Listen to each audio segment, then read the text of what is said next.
مقالہ پہلے پیش فرما دیں، پھر اس سلسلے کو نظامت کے طور پر آگے بڑھائیں۔ ابھی ایک آپ کے علم میں لانا ضروری ہے کہ اس میں سے ایک مقالہ نگار محمد رضوان صاحب ابھی ہاسپٹل چلے گئے ایمرجنسی میں، ان کی معذرت آئی تھی، تو وہ مقالہ پیش نہیں کر سکیں گے، باقی سب تمام مقالہ نگار موجود ہیں۔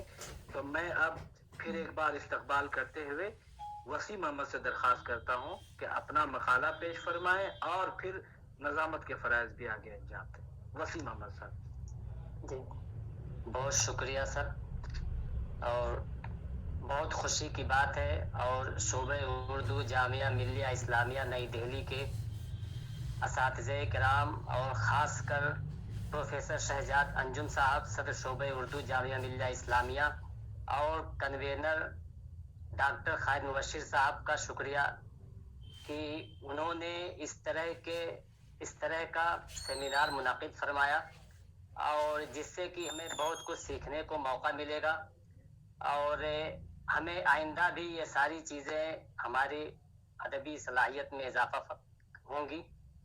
اور بہت خوشی کی بات ہے کہ ہمارے درمیان معروف ناول نگار، نقاد، افسانہ نگار، انشائیہ نگار اور ادبی شخصیت ہمارے درمیان موجود ہیں، جن سے ہمیں بہت کچھ سیکھنے کا موقع ملے گا۔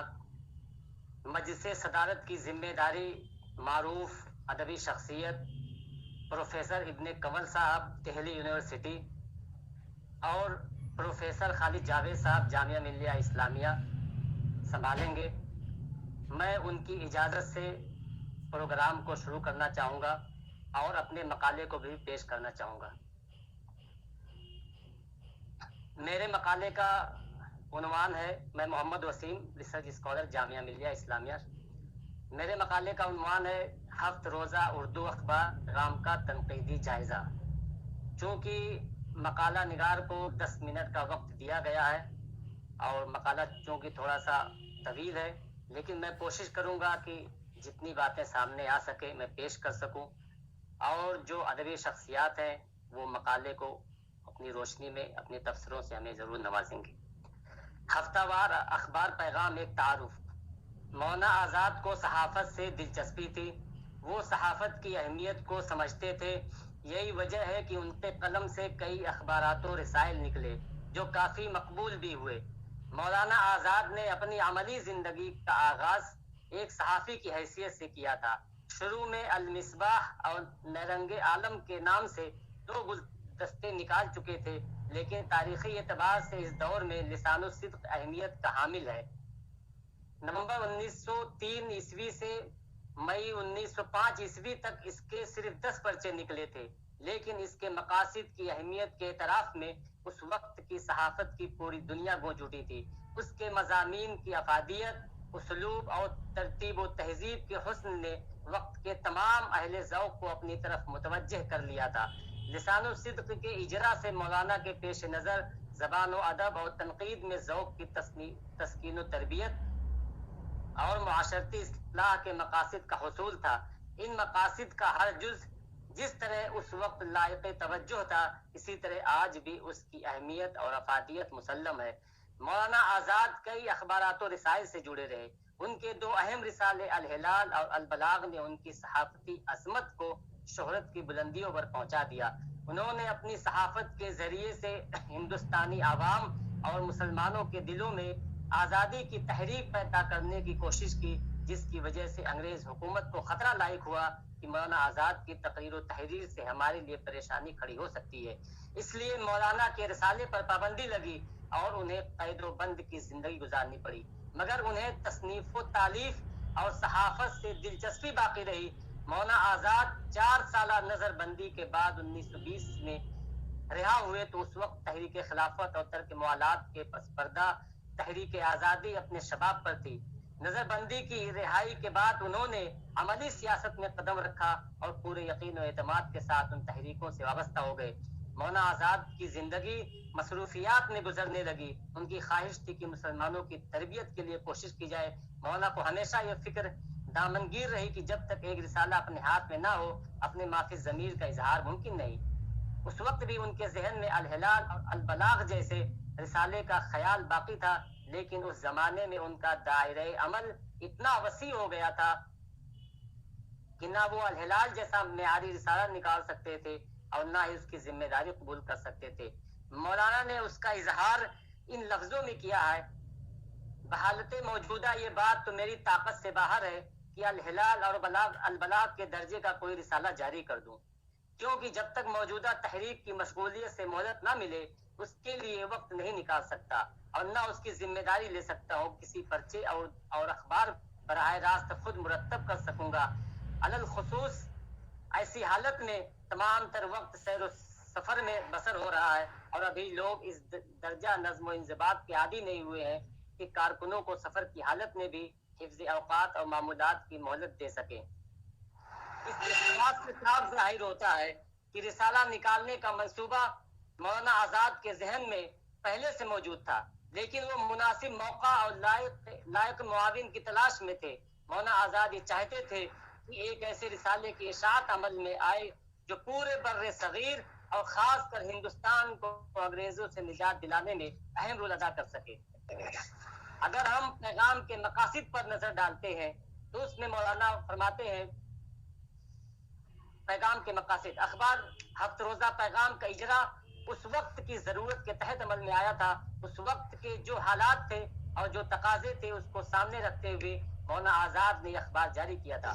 مولانا آزاد نے پیغام کے پہلے نمبر کے مقالے افتتاحیہ میں اس کی اشاعت کا پس منظر اور مقاصد کا ذکر کیا. ہم مقاصد کو پیش کر رہے ہیں. نمبر 1، اس رسالے کی اشاعت سے کے لیے مقصود ہے کہ موجودہ تحریک کے لیے تبلیغ و ہدایت کا ایک باقاعدہ سلسلہ قائم ہو جائے. اصل موضوع رسالے کا یہی ہے، البتہ گاہ علمی و مذہبی مضامین بھی گنجائش کے لیے بھی گنجائش نکالی جائے گی. تفسیر قرآن کے بعض مناسب وقت مباحث اور حصے بھی شائع ہوتے رہیں گے. نمبر 2، احباب کرام کو چاہیے کہ حالات سے زیادہ توقع نہ رکھیں اور سردست ان امیدوں کے ساتھ پیغام کو نہ دیکھیں جو الہلال اور البلاغ کے لیے مخصوص تھیں. جس وقت تک موجودہ حالات جاری ہے میں اتنا کہہ سکتا ہوں کہ ہر نمبر کے لیے بقدر فرصت کچھ نہ کچھ مہیا کرتا رہوں گا. اسی طرح سے تیسرا جو مقصد انہوں نے لکھا تھا، بالفعل رسالے میں مقالات اور مختارات کے علاوہ استفتاء اور استفسارات کے ابواب بھی بالالتزام رہیں گے اور ان کے نیچے تمام ضروری سوالات کے جوابات درج ہوتے رہیں گے جو اس وقت خطوط کے ذریعے تک محدود ہوتے رہیں گے. نمبر 4، ہر تحریر کا ایک خاص موضوع و مقصد ہے اور اس کا اسلوب اور انداز بیان اس کے مطابق اختیار کیا جاتا ہے. اس رسالے کا مقصد صرف تبلیغ ہے، انشاء و ادب نہیں. بس جس قدر مضامین نکلیں گے نہایت صاف، سہل اور آسان زبان میں ہوں گے اور اس کے اوراق سے الہلال کے لٹریچر کی توقع صحیح نہ ہوگی. نمبر 5، پہلا نمبر اس لیے شروع کر دیا جاتا ہے کہ سلسلہ شروع ہو جائے. آئندہ نمبروں سے تمام مضامین کی تقسیم شروع ہو جائے گی. اسی طرح سے پیغام کی مقبولیت بھی اس میں شامل کیا گیا ہے. پیغام کی مقبولیت میں مولانا عبدالرزاق ملیح آبادی اخبار کی چھپائی کی اس میں بیان کرتے ہیں کہ اخبار کی چھپائی کے لیے دن رات مشین پر کھڑے رہتے تھے. چھپائی سے متعلق تمام چیزیں دیکھتے تھے جس کی وجہ سے ان کے کپڑے گندے ہو جایا کرتے تھے، لیکن اس کے باوجود وہ اخبار کو شائع کرنے میں بڑی محنت کرتے تھے اور جب اخبار سامنے آ جاتا تھا تو لوگ اس کو خریدنے کے لیے، اس کو جمع کرنے کے لیے اکٹھا ہو جاتے تھے. شوق ان کے اندر پیدا ہو جاتا تھا. پیغام کے اسلوب کے بارے میں مولانا آزاد نے اس کے پہلے نمبر ہی میں بتا دیا تھا کہ ہر تحریر کا ایک موضوع اور مقصد ہوتا ہے اور اس کا اسلوب اور انداز بیان اسی کے مطابق اختیار کیا جاتا ہے.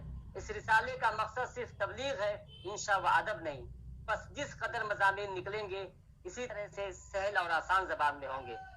پیغام کے مطالعے سے بیک نظر اندازہ ہو جاتا ہے کہ ایڈیٹر کے سامنے یہی اصول رہا ہے. اس کے تمام مضامین صاف، سہل اور آسان زبان ہی میں ہے. انور علی دہلوی نے لکھا ہے، پیغام میں تحریر کا وہ سادہ صاف انداز اختیار کیا جو الہلال اور البلاغ کی مشکل پسندی اور ادبیت کی خواص پسندی سے بالکل مختلف تھا. وقت کی رفتار پر ماہرانہ نظر نہ ہو تو ایسے فیصلے نہیں کیے جا سکتے اور ایسی تبدیلیاں نہیں لائی جا سکتی.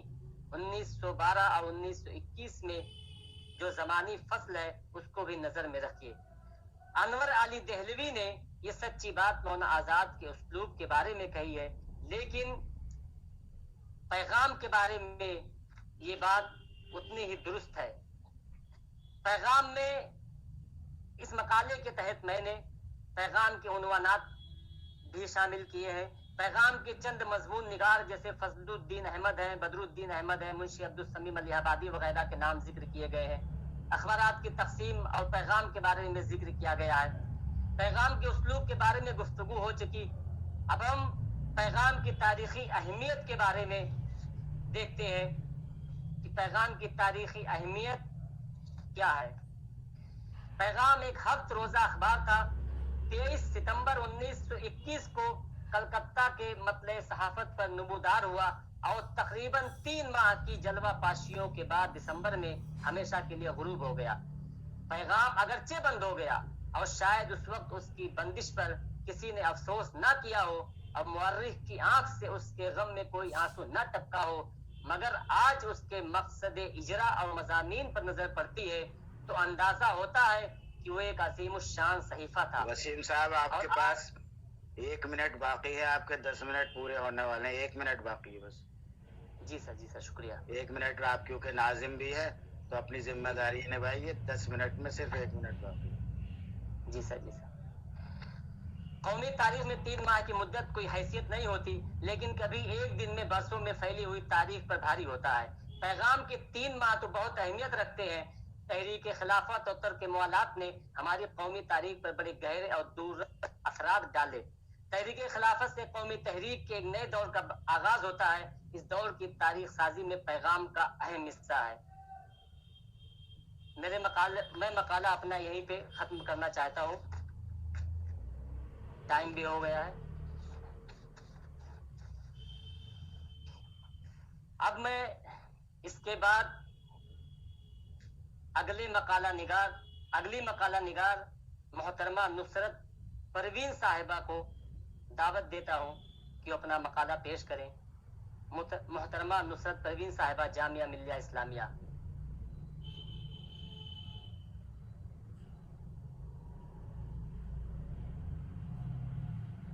محترمہ نصرت پروین صاحبہ.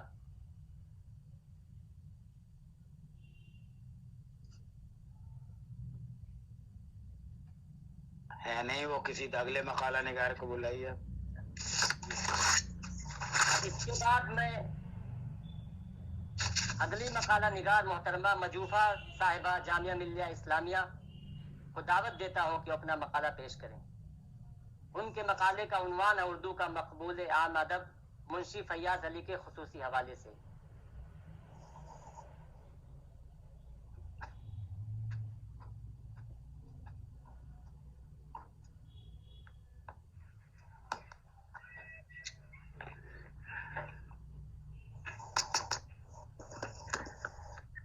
السلام علیکم. میرے مقالے کا عنوان اردو کا مقبول عام ادب منشی فیاض علی کے خصوصی حوالے سے ہے. مقبول عام ادب ایک ایسا رجحان ہے جس کا تعلق 19ویں صدی سے ہے اور اس رجحان نے ادب میں ایک نئے گوشے کا اضافہ کیا. یہ ایک ایسا فکشن ہے جس میں شفافیت نہیں پائی جاتی اور جو شفافیت نہ رکھتے ہوئے بھی عوام کے شفاف دلوں میں اتر کر ہر دل عزیزی کا تمغہ حاصل کر لے، اسے ہی ہم مقبول عام ادب سے تعبیر کرتے ہیں.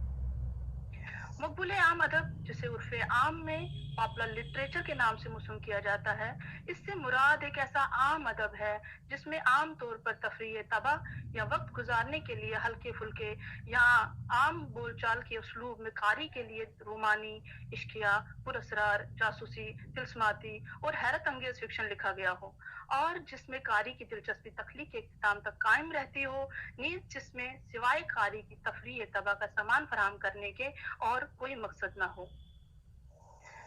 मकबूल आम अदब और संजीदा अदब के दरमियान जो सबसे बड़ा और वाज़ेह फ़र्क है वो ये है कि मकबूल आम अदब लिखने वाला अपने और अपने कारी के दरमियान के रिश्ते से नावाकिफ़ होता है। इसके और कारी के दरमियान कोई तनकीदी मुकालमा मुश्किल से ही मुमकिन हो पाता है, क्योंकि मकबूल आम अदब में मार्केट के उसूल व ज़वाबित कार फरमा होते हैं और अदीब और कारी के दरमियान वज़ीर, पब्लिशर्स और एडवर्टाइजिंग कंपनियों के अफराद का एक जाल सा बिछा रहता है। इसके बरअक्स संजीदा अदब लिखने वाला अपने और अपने कारी के दरमियान के रिश्ते की नोयत और इसकी रिवायत से पूरी तरह वाकिफ होता है। उसे ये इल्म होता है कि उसकी तहरीरों का तज्जिया संजीदा और तनकीदी उसूलों की रोशनी में किया जाएगा। उसका मामला अदब के संजीदा और तरबियत याफ्ता कारी से होता है। उर्दू में मकबूल आम अदब की दो रिवायतें रही हैं, एक तो रोमानी या समाजी नावलों की रिवायत है और दूसरी जासूसी नावलों की रिवायत। जिन नावलों की बुनियाद सिर्फ इश्क व आशिकी पर हो उन्हें हम रोमानी नावल कह सकते हैं, और जिन नावलों की बुनियाद अनोखी बातों, माफौकुल फितरत किरदारों और तहय्युर व तजस्सुस पर हो उन्हें हम जासूसी नावल कह सकते हैं। जहाँ तक मकबूल आम अदब के आगाज और इर्तिका का सवाल है तो इसकी इब्तदा यूरोपीय ममालिक में 19वीं सदी की निस्फ तिहाई में हो चुकी थी, लेकिन उर्दू में इसे मिर्जा हादी रुस्वा के बाज़ नावलों से मुंसलिक किया जा सकता है। मसलन खूनी शहजादा, खूनी मुसव्विर, खूनी चोरू और बहराम की रिहाई को उर्दू में इसकी इब्तदाई नुकुश कहें तो गलत ना होगा। इन नावलों को आम ने बड़े ज़ौक़ शौक़ से पढ़ा। इसके बाद ज़फ़र उमर का मशहूर व मारूफ नावल नीली छतरी को इस मैदान में संगील की हैसियत हासिल हुई। बाद अज़ीं ये सिलसिला तीरथ राम फिरोजपुरी से होता हुआ इब्ने सफ़ी पर आ पहुंचा, जिनके नावलों ने बरे सगीर में लाखों पढ़ने वालों को अपनी तख्लीकात का गिरविदा बना लिया और जिनका शोहरा निस्फ सदी से ज़्यादा गुजर जाने पर भी कम नहीं हुआ, और जिन्होंने न सिर्फ बेशुमार जासूसी नावल लिखे बल्कि अपनी तहरीरों के सहर से मुतअद्दिद जासूसी नावल निगार भी पैदा किए, जिन्होंने इनकी तकलीद में अपनी तख्लीकात पेश की। इसमें कोई शक नहीं कि इब्ने सफ़ी जासूसी नावल निगारों में सर फहरिस्त हैं। इनकी तहरीर कारी पर गहरा तासुर छोड़ती है और जासूसी फिक्शन के मैदान में इनका कोई सानी नहीं है। मज़कूरा बाला चार अदीबों के अलावा पॉपुलर लिटरेचर की तख्लीक करने वालों की एक बड़ी तवील फहरिस्त है, जिन्होंने अपनी रूमानी, तिल्स्माती और पुरअसरार तख्लीकात से क़ारीन की तवज्जो अपनी जानिब मबज़ूल की है। अगर सिर्फ इनके नाम ही गिनाए जाएं तो इसके लिए कई सफ़हा दरकार होंगे। बहरहाल कुछ नामों का तज़किरा ज़रूरी मालूम होता है, जैसे मुंशी फैयाज़ अली, एम असलम, कैसी रामपुरी, रईस अहमद जाफरी, रशीद अख्तर नदवी, धत Bharti, Anis Mirza, Farooq Argali, Shakeel Jamali, Saeed Amrit, M A Rahat, Siraj Anwar, H Iqbal, Wajida Tabassum, Iffat Mohani, A R Khatoon, Gulshan Nanda, Mazharul हक अलवी, अली सुफियान आफाकी, रानू, इब्ने सईद, आफाक हैदर, आदिल रशीद वगैरह वगैरह। मगर रूमानी और समाजी नावलों के हवाले से सबसे पहले जिन नावलों ने मकबूलियत के सारे रिकॉर्ड तोड़े वो मुंशी फैयाज़ अली के नावल शमीम और अनवर हैं। शमीम फैयाज़ अली का पहला रूमानी नावल है जो क़ारीन की दिलचस्पी को शुरू से लेकर आखिर तक अपनी जानिब मरकूज किए रहता है। इस नावल में वो तमाम खुसूसियत पाई जाती हैं जो एक मकबूल आम नावल में होनी चाहिए। मकबूल आम अदब लिखने वाला अपने कारी से कोई मुतालबा नहीं करता। इसका मकसद सिर्फ ये होता है कि वो कारी को वही दे जो वो मांगते हैं। मकबूल आम अदब लिखने वाला संजीदा तख्लीकी मरहलों से नहीं गुजरता और ना दाखिली व खारजी दुनिया के मसाइल पर गौर करता है। वो सिर्फ तजारती कामयाबी को ही अपना मकसूद नजर बनाता है। 560 सफ़ात पर मुश्तमिल शमीम 1924 ईस्वी में शाया हुआ, जिसमें शमीम नाम के खूबसूरत नौजवान की सरगुज़श्त बड़े ही दिलचस्प और मौसर अंदाज में बयान की गई है। मुंशी फैयाज़ अली का दूसरा नावल अनवर 1937 ईस्वी में मंजर आम पर आया और इसकी पजीराई अदबी हलकों में शमीम से ज्यादा हुई। ये नावल तरक्की पसंद मुसन्निफिन की पहली कॉन्फ्रेंस के बाद शाया हुआ, और सिर्फ यही नहीं बल्कि प्रेमचंद के नावल गोदान को शाया हुए भी तकरीबन 1 साल हो चुका था। गोदान की उस दौर में इतनी शोहरत थी कि उनके बहुत से मासरीन की तरफ लोगों की निगाहें नहीं उठ सकी, मगर अनवर ने अपनी कालीन को अपनी तरफ खींचे रखा और आज भी इसके पढ़ने वाले खासी तादाद में मौजूद हैं। 62 अबवाब और 750 सफ़ात का ये नावल एक खूबसूरत नौजवान की कहानी है जो रूमानियत का परवरदा, फितरतन दिलेर और खतरात से नबर्द आजमा होने का हौसला रखता है। इस कहानी को आगे बढ़ाने में मुमताज, अजरा, महजबी, रहीम भाई जैसे किरदार उभर कर सामने आते हैं। फैयाज़ अली ने जिस जमाने में ये नावल लिखा उनकी सियासी मसरूफियात शबाब पर थी और उन्होंने बकौले खुद अपनी बेचैन तबीयत के तकाजे से कुछ हसीन सूरतें, कुछ लतीफ मबाहसे, ख्यालात और जज्बात का एक सनम खाना जिंदगी की निरंगियों का एक सच्चा मुरक्का तैयार किया और उसे अनवर की शक्ल में पेश किया। इस नावल को लिखने का मकसद थके हुए दिमागों की तफरी है, इसीलिए वो सियासत और इक्तिसादियात से दूर हुस्न और इश्क का एक सनम कदा तैयार करते हैं और उसे चटकारे ले लेकर बयान करते हैं। हमारी तनकीद का ये भी अलमिया रहा है कि जो चीज़ें अवाम में मकबूल हो जाती हैं उसके बुनियादी और काबिल कदर पहलू भी निगाहों से ओझल हो जाते हैं। अनवर भी इसी अलमिया का शिकार हुआ। इसकी सबसे बड़ी खुसूसियत ये है कि अपनी कमजोरियों के बावजूद कारी की दिलचस्पी मुसलसल कायम रखती है। नावल निगार किस्से में वाक़यात को इस उम्दा तनासुब के साथ जोड़ता है कि पूरा नावल एक उम्दा तस्वुर पेश करता है। प्लाट की अच्छी तरतीब इस नावल की खूबसूरती में इजाफा करती है। मुख्तलिफ अबवाब में किरदारों का तारुफ बड़ी ही खूबसूरती के साथ पेश किया गया है, इसीलिए इसका प्लाट गुथा हुआ है जो एक वाक़ये को दूसरे से इस तरह मुंसलिक करता है जैसे एक मशीन के मुख्तलिफ पुर्जे। फयाज अली चूंकि खुद भी नहायत तालीम याफ्ता, ज़हीन, दौलतमंद और शहरी जिंदगी से ताल्लुक रखते थे, इसलिए इनके ज्यादातर किरदार भी तालीम याफ्ता, दौलतमंद, ज़हीन और शहर के रहने वाले हैं और इनकी कशमकश सरमायादाराना जहन की कशमकश है। फयाज अली के मुकालमे भी अपने माहौल से हमआहंग है। हर किरदार की गुफ्तगू इनके दिली जज्बात और एहसासात का इशारिया है। इसमें मनाज़िर फितरत को बहुत ही रोमानी अंदाज में पेश किया गया है, मगर कहीं कहीं फयाज अली ने मंजर निगारी में मुबालगे से भी काम लिया है। अगर अदबी फन पारे की कदर कीमत का तायुन अवामी मकबूलियत के तराजू पर किया जाता तो शायद मुंशी फैयाज अली भी बहुत बड़े नावल निगार तस्वर किए जाते। मुंशी फैयाज अली अपने फिक्र, फन और मुनफरिद उसलूब निगारिश की वजह से कामयाब रोमानी नावल निगारों के सफ़े अव्वल में खड़े नजर आते हैं। हाँ, ये भी सच है कि इनके फनी महासन तनकीद निगारों की निगाहों से ओझल रहे, जिसकी वजह से वो उस मुकाम व मर्तबे तक नहीं पहुंच सके जिस पर मिर्जा हादी रुस्वा, प्रेमचंद और दिगर नावल निगार फाइज हैं। लेकिन फैयाज अली के लिए यह सआदत भी कम नहीं है कि उन्होंने नावलों की इस भीड़ में मगरबी अदब की तकलीद में शमीम और अनवर की सूरत में पॉपुलर लिटरेचर यानी मकबूल आम अदब का नमूना पेश करके मकबूल आम अदब की रिवायत को समत और रफ्तार अता की और इस रिवायत का एक ऐसा जुज बन गए कि इनके जिक्र के बगैर मकबूल आम अदब की रिवायत हमेशा नामुकम्मल समझी जाएगी। शुक्रिया जी, बहुत शुक्रिया मोहतरमा मजूफा साहिबा। अब मैं अगली मकाला निगार मोहतरमा नुसरत परवीन साहिबा को दावत देता हूँ कि अपना मकाला पेश करें। अस्सलाम वालेकुम, मेरी आवाज़ मिल रही है?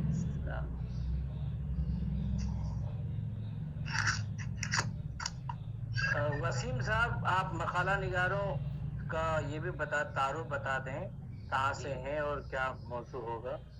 जी, मोहतरमा नुसरत परवीन साहिबा, जामिया मिल्लिया इस्लामिया। फुज़ैल जाफरी की किताब चट्टान और पानी एक तज्ज़ियाती मुताला। इनका मेरे मकाले का उन्वान है फुज़ैल जाफरी की किताब चट्टान और पानी एक तज्ज़ियाती मुताला। उर्दू के मुमताज़ जदीद नाक़िद, मशहूर सहाफ़ी और मारूफ शायर। असल नाम फुज़ैल जाफरी और तखल्लुस जाफरी। फुज़ैल जाफरी को उर्दू और अंग्रेज़ी दोनों ज़बानों पर कुदरत हासिल थी। इनकी दूसरी किताबों के मुताले से ये अंदाज़ा होता है कि इनको उर्दू, अंग्रेज़ी के अलावा हिंदी ज़बान से भी गहरी वाक़फ़ियत थी। फुज़ैल जाफरी बहुत पढ़े लिखे, काबिल क़द्र इंसान थे। इनका मुताला बेहद वसी था। फुज़ैल जाफरी का पहला शेरी मजमुआ रंग शिकस्ता 1980 ईस्वी में शाया हुआ। इससे कब्ल इनकी पहली तनक़ीदी तसानीफ़ बल्कि तनक़ीदी मकाला चट्टान और पानी 1974, कमान और ज़ख्म 1986, सहरा में लफ्ज़ 1994 और आखिरी तनक़ीदी किताब आबशार और आतिश फ़िशा 2008 ईस्वी में शाया की गई। इनकी आखिरी किताब अफसोस हासिल का, जो कि शेरी मजमुआ 2009 ईस्वी में मंज़र आम पर आई। इस मज़मून में मेरी गुफ्तगू इनकी तनक़ीदी किताब चट्टान और पानी के हवाले से की जाएगी। यहाँ इनकी दूसरी तसानीफ़ का अहाता नहीं किया जा सकता। चट्टान और पानी की इशाअत 1974 ईस्वी शब खून किताब घर, रानी मंडी, इलाहाबाद से हुई। इस किताब में कुल 5 तनक़ीदी मज़ामीन शामिल किए गए हैं, जिनमें तरक्की पसंद तहरीक और शायरी, चट्टान और पानी, नई शायरी और जदीदियत, नई नज़्म की ज़बान, नई गज़ल का मिजाज शामिल किया गया है। किताब में जितने भी मज़ामीन शामिल हैं वो सब के सब अहम तहकीकी और तनकीदी और मालूमाती हैं। इनमें से किसी एक मजमून पर भी बात की जाए तो कम से कम 10 से 12 सफ़ा आसानी से तहरीर किया जा सकता है, लेकिन यहाँ अहम पॉइंट्स को पेश किया जाएगा।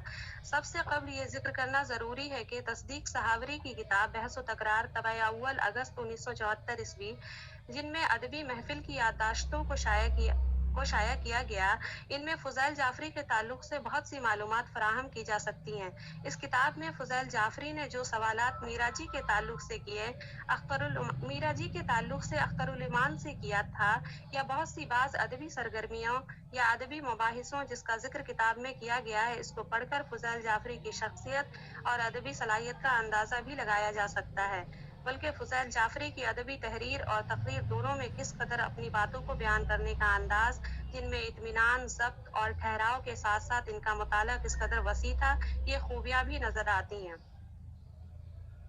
फुज़ैल जाफरी अपनी तहरीर में अदबी ईमानदारी को अव्वलियत देते हैं। इस किताब के तमाम तनकीदी और तहकीकी मज़ामीन के उन्वानात से ही अंदाज़ा लगाया जा सकता है कि इसका मौजू क्या है। पहला मज़मून तरक्की पसंद तहरीक और शायरी है, जिनमें 20वीं सदी और आलमी अदब पर इस सदी में होने वाली तब्दीलियों का जिक्र किया गया है। इस वक्त की तमाम तहरीकों में यकीनन सबसे ज़्यादा नुमायाँ, सबसे ज़्यादा ताकतवर और सबसे ज़्यादा मौसर तहरीक तरक्की पसंद तहरीक थी। इस तहरीक में सबसे बड़ा कन्फ्यूजन जो पैदा हुआ था, उसको फुज़ैल जाफरी ने वाज़ेह करने की कोशिश की है। इसी ताल्लुक से ये लिखते हैं, कोट, 20वीं सदी के तीसरे दहाई में हिंदुस्तानी अदीबों के कौम परस्त ख्यालात में तब्दीली पैदा हुई। सिविल नाफरमानी और कांग्रेस की तरफ से आज़ादी हासिल करने की कोशिशों में नाकामी के सबब हिंदुस्तानी अवाम की सियासी और सकाफती ज़िंदगी में नुमाया इनकलाब रोनुमा हुआ। बाएं बाजू की जमातों के क़याम के साथ साथ किसानों और मजदूरों की तंजीमें बनाई गईं ताकि ये अपने मुतालबात को तस्लीम और मुल्क को आज़ाद कराने के लिए लड़ें। इन हालात में अजीम अदीब प्रेमचंद के ताउन से कुल हिंद अंजुमन तरक्की पसंद मुसन्निफीन का क़याम अमल में आया, अनकोट। इस तहरीक के ज़ेरे असर तख्लीक करदा अदब ने यकीनन बुजुर्ग शोरा और अदबा की कायम करदा रवायात के हश्र ज़वायद पर कारी ज़रब लगाई थी। चुनांचे इस तहरीक का इस्तक़बाल कमोबेश इस अंदाज में किया गया जिस तरह तरक्की पसंदों ने नई शायरी का किया था। फुज़ैल जाफरी ने तरक्की पसंदों की शदीद मुखालफत करने वालों में नुमाया हज़रात जाफ़र अली खां, रशीद अहमद सिद्दीकी, सीमाब अकबर आबादी, ख्वाजा मोहम्मद शफी, हामिद हसन कादरी का नाम शामिल किया है। इन हजरात ने तरक्की पसंदों पर अदब बराए ज़िंदगी के पर्दे में नौजवान लड़कियों के अखलाक व अतवार को ख़राब करने का इल्ज़ाम भी लगाया है, और तरक्की पसंदों में दांत पीसने, चीखने, खून बहाने के सिवा कुछ नजर नहीं आता, ये बात भी शामिल की गई है।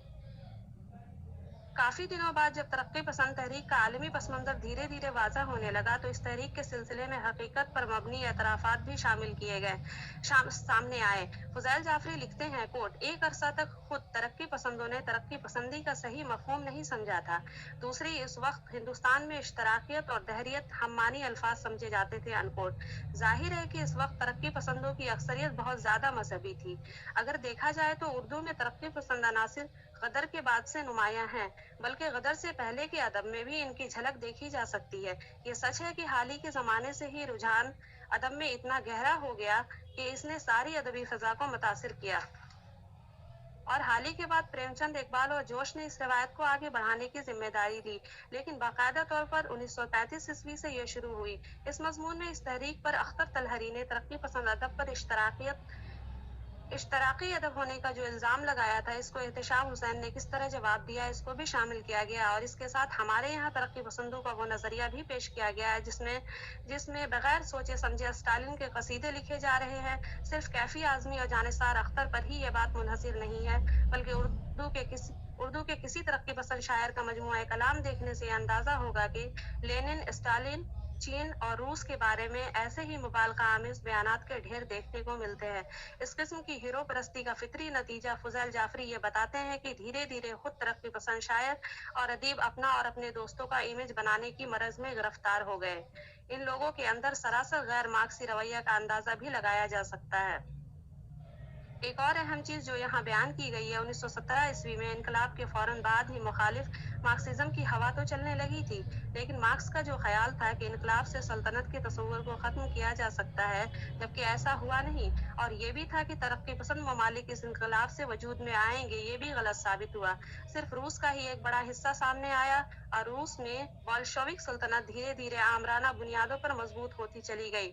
मिडिल क्लास तबका तो आया ही, लेकिन इसमें तकनीकी माहिरीन, इंजीनियर्स, बिजनेस मैनेजर्स और सरकारी अफसरों पर मुश्तमिल एक नया और ज्यादा खतरनाक मिडिल क्लास तबका भी उभरने लगा। हत्ता कि रूस में धीरे धीरे प्रोलेतारी का इस्तेमाल होने लगा और इसकी जगह अवाम ने ले ली। इस तरह के हालात को फजल जाफरी ने अवाम की बेकारी, मुफलिसी और तकलीफ दर जिंदगी को एक्सप्लॉइट करने की कोशिश से ज्यादा कोई अहमियत नहीं दिया है। तरक्की पसंद तहरीक के ताल्लुक से फजल जाफरी लिखते हैं, कोट, किट्स जैसा खालिस जमालियाती शायर जिसे मजनू साहब गालिबन वगैरह में शामिल करते हैं, कार्डवेल जैसे कट्टर मार्क्सी नकाद के नज़दीक अजीम शायर था, लेकिन हमारे तरक्की पसंदों ने ऐसी बातों की परवाह कभी नहीं की। जहनी गुलामी की ऐसी बदतर मिसालें शायद ही किसी दूसरे रुझान के अदब में मिल सके, अनकोट। तरक्की पसंदों ने इस फार्मूले के लिए एक अदबी इस्तिलाह भी ढूंढ ली थी, वो इश्तराकी हकीकत निगारी की। इस फार्मूले के खिलाफ फजल जाफरी ने इन शोरा का नाम दर्ज किया है जो अपनी जहनी आज़ादी किसी मखसूस सियासी निज़ाम के हाथों जाने देने को तैयार नहीं हुए। इनमें मीराजी, अख्तरुल ईमान और राशिद का नाम शामिल किया गया है, और अगर देखा जाए तो ये हकीकत है कि इन लोगों को रजत पसंद और हयात परस्त ठहराया भी गया। एक बात और काबिल गौर है कि यह फार्मूला तो मार्क्स की तहरीरों से बहुत अलग है, क्योंकि मार्क्स की तहरीरों में इश्तराकी या किसी और किस्म की हकीकत निगारी के मुतालिक ना कोई मुफस्सल बहस मिलती है, और ना ही मार्क्स ने अपनी तहरीरों में इश्तराकी हकीकत निगारी की इस्तिलाह को इस्तेमाल किया है। और ये बात भी काबिल गौर है कि जिसके पसंदीदा लिखने वाले शेक्सपियर, स्कॉट और बॉल्ज़क वगैरह हों, वो किस तरह अदब को इश्तराकी या किसी और तरह की मखसूस हकीकत निगारी के कटघरे में रख सकता है। लेकिन समाजी मैलानात के ताल्लुक से अदबी हकीकत निगारी की बहस एंगलर्स के यहाँ ज़रूर मिलती है, मगर एंगलर्स ने भी ये दावा नहीं किया कि हकीकत निगारी ही प्रोलेतारी अदब के इजहार का वाहिद उसलूब हो सकती है। यहाँ एक मिनट बाकी है। अच्छा, मैं लास्ट पढ़ती हूँ। मजमून के आखिर में फजल जाफरी ने एक सवाल किया है कि क्या 1973 ईस्वी में तरक्की पसंद तहरीक या अंजुमन तरक्की पसंद मुसन्निफीन की कोई ज़रूरत है। इसका जवाब इस तरह लिखा गया है, कोट, जी हाँ, दो तरह के लोगों के लिए, एक जिन्होंने बरसों से इस तहरीक को अदबी तहरीक नहीं बल्कि पेशे के तौर पर अपना रखा है, और दूसरे उन लोगों के लिए जो शायरी तो गनीमत कर लेते हैं, मगर जिनके लिए शोहरत शायरी से ज़्यादा अहमियत रखती है, और जो नए शायरों नीज़ नए नकादों को वक्तन फ़ौक्तन धमकाते रहते हैं। अगर इनकी खातिर ख्वाह तारीफ ना की गई तो वो तरक्की पसंद बन जाएंगे। गोया कि तरक्की पसंद कोई कंबल है कि जब चाहा ओढ़ लिया और जब चाहा उतार फेंका और जब चाहा लपेट लिया, अनकोट। इस इक़्तिबास में जिस तरह फजल जाफरी ने तरक्की पसंदों का नजरिया पेश किया है, बिल्कुल उसी तरह शुरू से आखिर तक, बल्कि आलमी और हिंदुस्तानी सतह पर तरक्की पसंद रुझानात किस तरह फरोग पा रहे थे। बहुत शुक्रिया। बहुत शुक्रिया मोहतरमा नुसरत परवीन साहिबा, आपने बड़ी अच्छी तरह से मकाला पेश किया। अब इसके बाद अगले मकाला निगार हैं जनाब PM जाफर साहब। उनका उन्वान है सिराज ज़ेबाई बहैसियत शायर अदब अतफाल, तमिलनाडु यूनिवर्सिटी से हैं। उनसे गुजारिश करता हूँ कि मकाला अपना पेश करें। मोहतरम सदर इजलास, सदर शोबा उर्दू, मुंतज़मीन सेमिनार और काबिल मकाला निगरान और सामईन, अस्सलामु अलैकुम रहमतुल्लाहि व बरकातहू। मेरा नाम P Mohammad Jafar, research scholar और असिस्टेंट प्रोफेसर शोबा उर्दू, मज़लूम कॉलेज, त्रिवलियन यूनिवर्सिटी। मेरे ज़ेरे निगरान doctor KH Kaleemullah, assistant professor और सदर शोबा उर्दू और principal incharge, Mazlum college Ambur, Thiruvalluvar university. PhD का उन्वान है जुनूबी हिंद में अदब अतफाल आज़ादी के बाद पेशरफ्त। मेरे मकाले का उन्वान है सिराज ज़ेबाई बहैसियत शायर अदब अतफाल। उनका असल नाम फलसरक सिराज अहमद, अदबी नाम सिराज ज़ेबाई और सिराज तखल्लुस है। उनके वालिद का नाम अब्दुल शुकूर है। सिराज वानमबड़ी में 15 फरवरी 1953 को पैदा हुए। शहर के इस्लामिया कॉलेज से 1976 में BSc की डिग्री मुकम्मल की। तालिबे इल्म के दौर से ही सिराज को शायर से रुग़बत थी। दानिश फराजी से कलाम पर इस्लाह लेते थे। सिराज के 2 शेरी मजमुए अब तक मंजर आम पर आ चुके हैं। पहला मजमुआ लम्हों का खत 1975 में मंजर आम पर आया था, जबकि दूसरा मजमुआ तेरे सर मेरे गीत 1980 में शाये हुआ था। लम्हों का खत नौउम्री के दौर का शेरी मजमुआ है, जिसमें हदीस दिल के तौर पर हुस्न व इश्क के बयानात भी हैं और आलम हयात की हिकायत भी। हुस्न व इश्क से वो अभी मुतारुफ हो रहे थे, शनासाई पक्की नहीं थी, मगर गम व अंदोह के पुराने रफीक थे। चुनाचे लम्हों के खत की हद तक कहा जा सकता है कि यहाँ महबूब का तस्वुर फर्जी और गम जिंदगी का तस्वुर असली है। कैफियत हुस्न व इश्क का बयान रिवायती है। सिराज ने इसमें किसी किस्म के तनु से काम नहीं लिया है। सिराज ज़ेबाई मुसलसल कई बरसों से बच्चों के लिए अखलाकी सबक आमूज, दिलचस्प और चटपटी नज़में लिख रहे हैं। आपने बच्चों के ज़ौक़ व उज़दान को हर वक्त पेश नज़र रखा है। आसान सलीस ज़बान, छोटी बहरें और मुतरन्नुम अल्फाज, ये बच्चों पर लिखी गई मौसूफ की नज़मों की बुनियादी खूबी हुआ करती है। छुट्टी का दिन बच्चों के लिए खुशियों का दिन होता है। उस दिन वो तफरीही मोड में होते हैं। अपने माँ बाप, भाई बहनों के साथ दिन भर खुशियां मनाना उन्हें बहुत अच्छा लगता है। बच्चों के लिए संडे का दिन किस कदर मजेदार होता है, इस कैफियत को शायर ने अपनी उस नज़्म में पेश किया है। आज है संडे, लवली संडे, आज नहीं टीचर के डंडे, खुशी मनाओ, झूम के गाओ, लहराओ खुशियों के झंडे, पापा के संग जाएंगे हम, करके शॉपिंग आएंगे हम, दिन भर टीवी चलाएंगे हम, आज तो क्रिकेट मैच है वनडे। बच्चों का अदब पेश करने के लिए शायर को बच्चों के नफ्सियाती तकाज़ों, जिबली ज़रूरतों, नीज़ व ज़हनी मुतालिबों से खमा-खा वाक़फ़ियत रखनी चाहिए, जभी तो बच्चों के लिए उम्दा नज़में लिख सकता है। सिराज ज़ेबाई ने अपनी शायरी में बच्चों की नन्ही मुन्नी ज़बान को ज़हन में रखकर शायरी की है, जो दिलों में तासुर का रस घोल देता है। बच्चों के दिलों में जो उमंगे पल रहे हैं, जो इनके अज़ाइम होते हैं कि वो पढ़ लिख कर अपना नाम ऊंचा करेंगे, उस खूबसूरत तासुर को सिराज ने अपनी इस दिलचस्प नज़म में यूं पेश किया है। हम आकाश के रोशन तारे, नन्हे नन्हे प्यारे प्यारे, फूलों की तरह महकेंगे, तारों की तरह चमकेंगे, सारे जग में मेहमान बनेंगे, हम भारत की शान बनेंगे, देश के सर का ताज बनेंगे, हम भारत की लाज बनेंगे, गूंजेंगे फिर अमन के नारे, हम आकाश के रोशन तारे।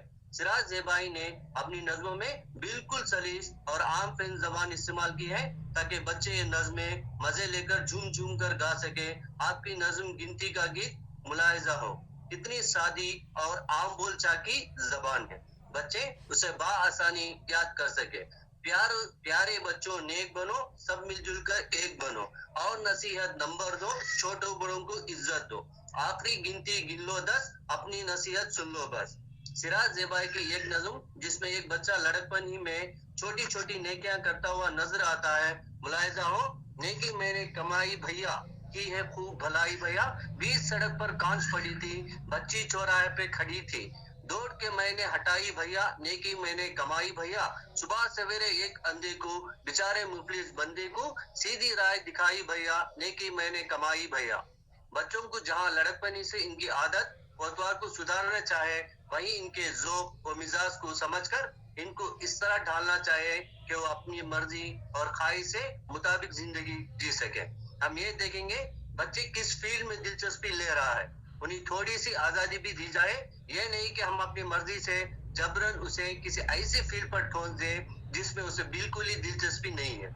ये गोया बच्चों पर माँ बाप की ज्यादती होगी, आगे चलकर बच्चा कुछ ना कर पाएगा। बिल्कुल इसी मौजू को लेकर हिंदी स्क्रीन के मकबूल अदाकार हिदायतकार आमिर खान ने बच्चों के ज़ौक़ और मिजाज पर एक बड़ी ही दिलचस्प फिल्म बाउनवान तारे ज़मीन पर बनाई है, जो आज सारी दुनिया में अपनी मकबूलियत के रिकॉर्ड कायम कर रही है। सिराज साहिब की ये नज़म भी उसी पैटर्न में ढली हुई है। मुलाहिजा हो, हम नन्हे मुन्ने बच्चे स्कूल जा रहे हैं, पूछे कई के दिन हम कैसे बिता रहे हैं, हर पल हमें सताए, हर पल हमें रुलाए, कोई नहीं यहाँ पर जो अपने गम मिटाए, डैडी की रोज फंक्शन, मम्मी की रोज टेंशन, दोनों के प्यार का हमसे नहीं है कनेक्शन, गाड़ी में भीड़ तो भी धक्के लगा रहे हैं, यूं लग रहा है जैसे हमको मिटा रहे हैं, कभी खेलने की फुर्सत, कब फिल्म की इजाजत, कब डैडी की वो चाहत, कब मम्मी की मोहब्बत।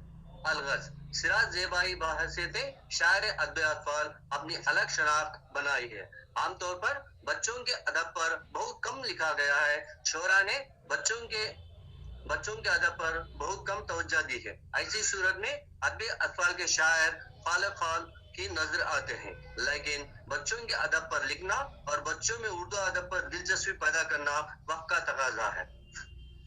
तमाम शिरकाए मजीद का शुक्रिया अदा करता हूँ। शुक्रिया वस्सलाम। वसीम साहब, जी सर। जाहिद हुसैन मीर के साथ एक मसला है, वो कश्मीर में है जी तो वहाँ नेटवर्क का मसला रहता है। वो एक ऐसी जी। जगह है कि वो उनको पहले पढ़वा लीजिए। जी जी सर, ठीक है सर। बहुत शुक्रिया जनाब पीएम जाफर साहब। अब मैं दावत देता हूँ अगले मकाला निगार जनाब जाहिद हुसैन मीर साहब, मरकजी यूनिवर्सिटी ऑफ कश्मीर। उनका उन्वान है उर्दू में तारीखी नावल निगारी 1980 के बाद नुमाइंदा नावलों के हवाले से। अस्सलाम वालेकुम सर। सर आवाज आ रही है? जी जी आ रही है आवाज आपकी। जी जी जी सर। सर मैं जाहिद हुसैन मीर, मरकजी यूनिवर्सिटी ऑफ कश्मीर। तो मेरे मकाले का उन्वान उर्दू में तारीखी नावल निगारी 1980 के बाद नुमाइंदा नावलों के हवाले से। इंसान की ज़िंदगी से जुड़े वाक़यात का बयान हमें अदब की मुख्तलिफ असनाफ जैसे दास्तान, नावल, अफसाना, ड्रामा, तारीख वगैरह में शामिल नज़र आते हैं। नावल क्या है, इसकी जामे तारीफ की जाए तो वो कुछ यूँ है कि नावल एक ऐसा फ़न है जिसमें इंसान की हकीकी ज़िंदगी से जुड़े तमाम पहलुओं को इस तरह रब्त व ज़ब्त के साथ पेश किया जाता है कि कारी इसको पढ़कर उस अहद में पहुंच जाए जिसमें वो नावल लिखा गया हो या जिस अहद की तस्वीर कशी इस नावल में की गई हो। चूंकि यहाँ राकिम के मकाले का मौजू नावल की एक किस्म तारीखी नावल पर मुहित है, इसलिए मैं बगैर किसी तमहीद के यहाँ तारीखी नावल निगारी और अदब में उसका क्या रुझान रहा है का मुख्तसर खुलासा पेश करूँगा। तारीखी नावल क्या है? ये एक ऐसा फ़न है जिसमें हम गुज़श्ता ज़माने के हालात व वाक़ात, तहज़ीब व तमद्दुन, माशरत और उस ज़माने के लोगों को तख़य्युल के ज़रिए से इस तरह से पेश करते हैं या जो तख़य्युल के सांचे में ढले माजी के वाक़ात पर मुनहसर होते हैं या इसको इस तरह से कहा जाए कि नावल में माजी के वो वाक़ात जो तख़य्युल के ज़रिए से सजाए गए हो तारीखी नावल कहलाता है। तारीखी नावल निगारी का फ़न नावल की जुमला अक़साम में सबसे अहम और मुश्किल फ़न है। यही वजह है कि सर एक मिनट,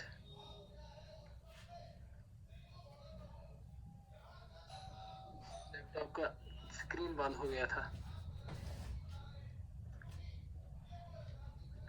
यही वजह है कि यहाँ तख्लीक़कार को बहुत बारीक और नाजुक मरहले से गुजरना पड़ता है, जिसके लिए इन्हें न सिर्फ वसी मुताले की ज़रूरत है बल्कि इसका अपने माजी के साथ कोई ऐसा ताल्लुक या जोड़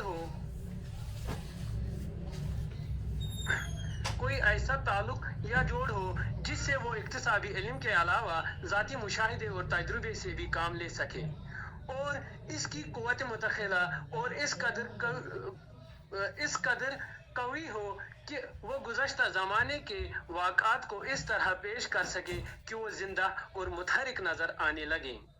क्योंकि तारीखी नावल मुताला व मुशाहिदे की आमेज़िश के बाद ही तख़य्युल की कोख से जन्म लेता है। दूसरी वजह यह है कि तारीखी नावल लिखते वक्त नावल निगार सिर्फ फनकार की हैसियत से नावल नहीं लिखता है बल्कि इन्हें यहाँ मौरिख का रोल भी अदा करना पड़ता है।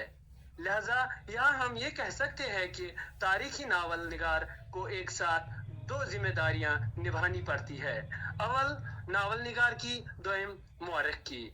इसके पास माजी को पेश करने का एक ऐसा आर्ट है जो तारीख के मुकाबले ज़्यादा दिलचस्प, मौसर और देरपा है, जिसके लिए नावल निगार को हर लफ्ज़, हर जुमला, हर वाक़े को पेश करते हुए इस बात को जहन में रखना पड़ता है कि नावल लिखते वक्त तारीख न गायब होने पाए और तारीख की शिद्दत नावल पर असरअंदाज न हो सके। तारीखी नावल तारीख और फिक्शन की मिली जुली शक्ल होती है, इसलिए इसमें खसूसियत और उमूमियत दोनों की गुंजाइश मुमकिन होती है। तारीखी नावल का एक अहम पहलू ये भी है कि इसमें किसी भी तारीखी वाक़े को पेश करने के लिए ज़रूरी है कि नावल निगार को माजी से मुतालिक मालूमात होने चाहिए, तब जाके वो कारी के सामने माजी में गुजरे हुए वाक़ात की तस्वीर को पेश कर सकता है। नावल निगार को अगर यहाँ ज़रा भी चूक हुई तो वो नकादों की तनकीद व तफ्तीश की बेरहम तलवारों में आकर इसके फ़न को लहू लहान होने से कोई नहीं बचा सकता। तारीखी नावल की इन जुमला खसूसियात की बिना पर मुख्तलिफ नकादों ने तारीखी नावल के फ़न के बारे में मुख्तलिफ आराएं पेश की हैं। औरम फ्लैशमैन तारीखी नावल के बारे में लिखते हैं, तारीखी नावल के लिए दो मुख्तलिफ नस्लों का फासला और कम अज कम एक तारीखी शख्सियत के अलावा ऐसे तारीखी वाक़यात की शमूलियत नागज़ीर समझता है जिनका ताल्लुक अवामी ज़िंदगी से हो और जिनसे वाबस्ता किरदारों ने अपनी ज़िंदगी में इनका असर कबूल किया हो। जोनाथन नील्ड कहता है, एक नावल तारीखी नावल उस वक्त हो सकता है जबकि इसमें ऐसी तारीखी शख्सियत और वाक़ात दाखिल किए जाएं जिनकी शिनाख्त बआसानी हो सकती हो। अब सर मैं कुछ ये कोट्स इनके मुस्तरद करता हूँ और क्योंकि मकाला बड़ा है तो आगे चलते हैं। मंदरजा वाला तारीफों में नाकिदीन अदब और मौरखीन की इन मुख्तलिफ आराओं से वो किसी हद तक इस बात से इत्तिफाक करते हुए नजर आते हैं कि तारीखी नावल में एक तो तारीखी शख्सियत को पेश किया जाता है, दूसरा किसी तारीखी वाक़े को बयान किया जाता है, तीसरा इस नावल में इस अहद या मुल्क की तारीख को पेश किया जाता है जिसका तारीखी पस मंजर या तारीखी माहौल ही तारीखी नावल निगारी के लिए काफ़ी होता है, क्योंकि तारीखी नावल और तारीख दोनों का मकसद माजी की अज़सर नौ तख्लीक करना होता है, लेकिन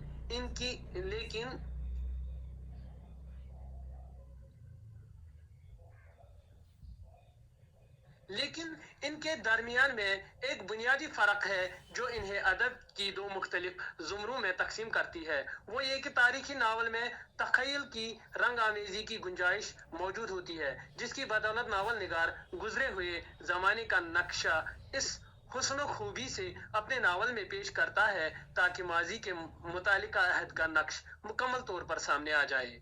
तारीखी नावल निगारी एक अहम और संजीदा सिन्फ अदब है। ये महज कसा गोई नहीं बल्कि तारीखी नावल में माजी और हाल दोनों से ऊपर उठकर नावल निगार तारीख के आफाकी किरदारों को ढूंढ डांट कर इन्हें मौजूदा दौर के इंसानों के लिए तारीख के आईने में पेश करता है, क्योंकि तारीखी नावल निगार को इस बात की आज़ादी होती है कि वो ज़रूरत के तहत गैर तारीखी किरदार तख्लीक कर सकें।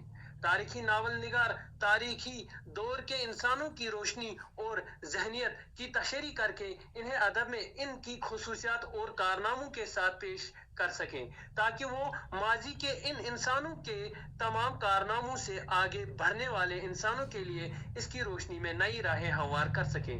तारीखी नावल में किसी वाक़े को बयान करने के लिए ज़्यादा अहम चीज़ माजी को जानना है, तब हम इस अहद की तस्वीर को अपनी आंखों में उतार सकेंगे। तारीखी नावल निगारी का फ़न शायरी और मुसव्विरी के फ़न के इम्तिज़ाज से निखरता और संवरता है। यहाँ तारीखी नावल को तारीखी मुताले और लचकदार तख़य्युल एक प्लेटफार्म पर ला खड़ा कर देते हैं, जिसका सहारा लेकर बाद में नावल निगार नावल में पेश होने वाले वाक़ात की हकीकत को तख़य्युल के सांचे में ढालकर इस तरह पेश करता है कि कोई वाक़या मुस्तनद न होते हुए भी तारीख की तरह खुशक और बेमज़ा नहीं रहता। तारीखी नावल लिखते वक्त आपका 1 मिनट बाकी है। सिर्फ 1 मिनट सर?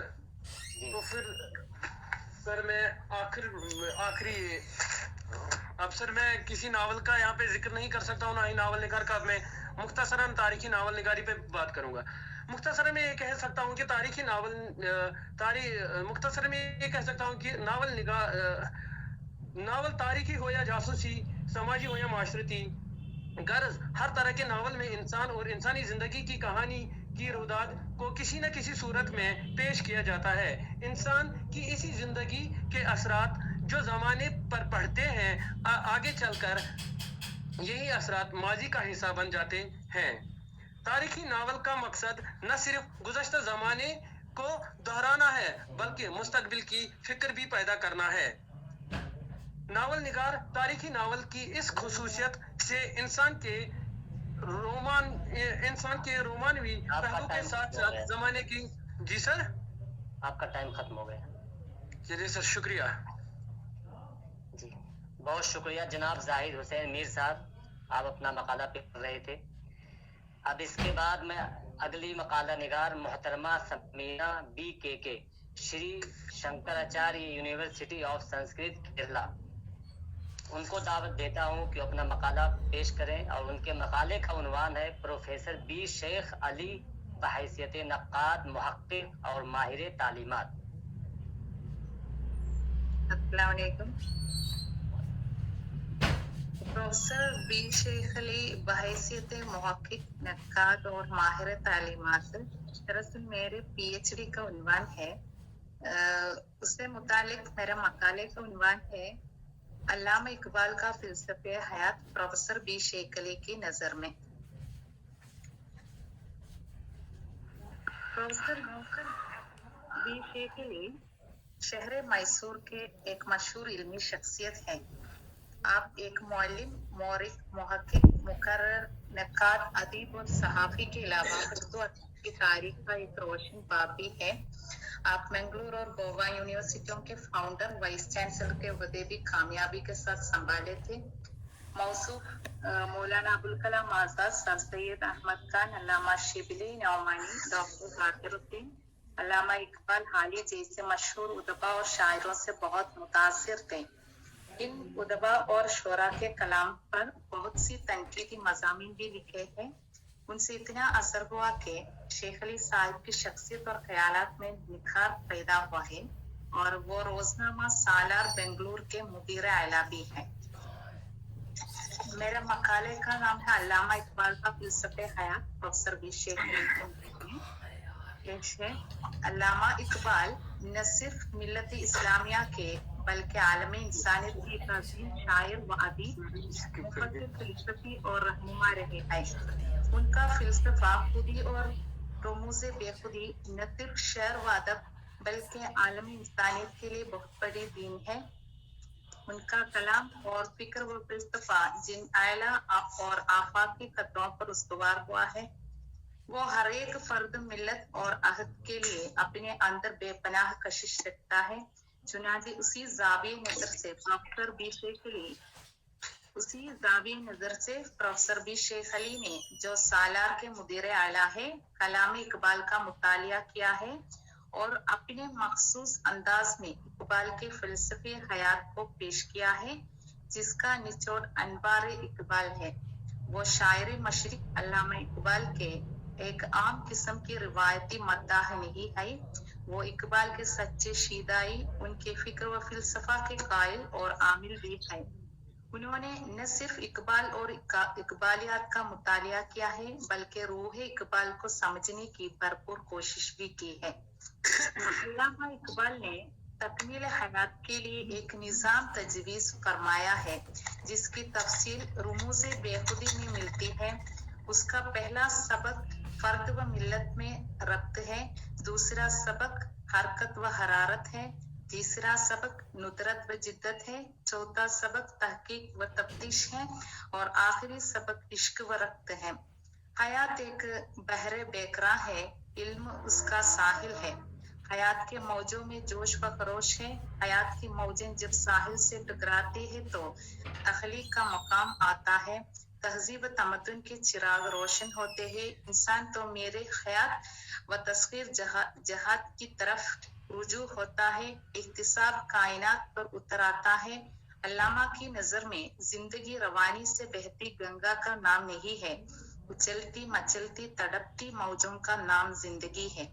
हवादिस के थपेड़ों से गुजरकर चट्टानों की नोक से टुकरा कर साहिल पर तजुर्बात के मोती रोलने का नाम जिंदगी है।